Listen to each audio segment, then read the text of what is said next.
নমস্কার, সনাতনের পথে চ্যানেলে আপনাদের সবাইকে স্বাগত। আজ আমরা এমন একটি গভীর বিষয় নিয়ে আলোচনা করব যা মানুষের জীবনের সমস্ত সমস্যার মূল সমাধান হতে পারে। মন বা মনকে নিয়ন্ত্রণ করার প্রকৃত উপায় কী? মানুষের জীবনের বেশিরভাগ দুঃখ, অশান্তি, ভয় সবকিছুর কেন্দ্রবিন্দু হল মন।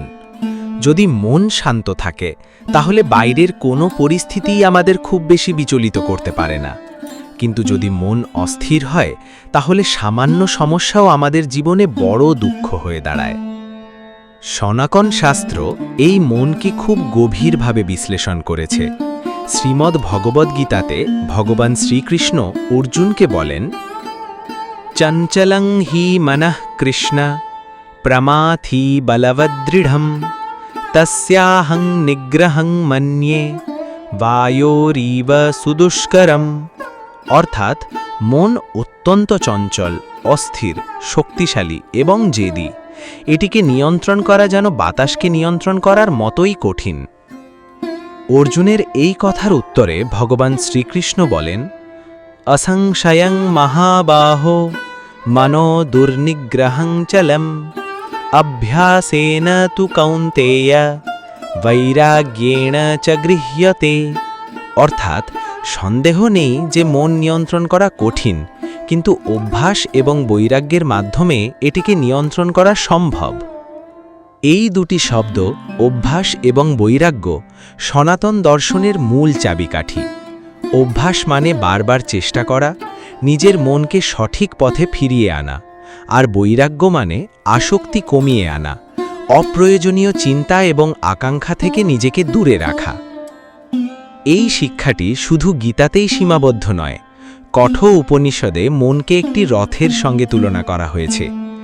আত্মানং রথিনং বিদ্ধি শরীরং রথমেব তু বুদ্ধিং তু সারথিং বিদ্ধি মনঃ প্রগ্রহমেব চ। অর্থাৎ আত্মা হল রথের আরোহী, দেহ হল রথ, বুদ্ধি হল সারথি এবং মন হল লাগাম। এই উদাহরণটি আমাদের একটি অসাধারণ শিক্ষা দেয়। যদি লাগাম বা মন ঠিকভাবে নিয়ন্ত্রণে না থাকে তাহলে রথ বা আমাদের জীবন সঠিক পথে চলবে না। কিন্তু যদি মন নিয়ন্ত্রিত হয় তাহলে জীবনও সঠিক পথে এগিয়ে যাবে। তাহলে প্রশ্ন হলো, আমরা কিভাবে মনকে নিয়ন্ত্রণ করব? প্রথমত, আমাদের মনকে ভালো চিন্তার দিকে নিয়ে যেতে হবে।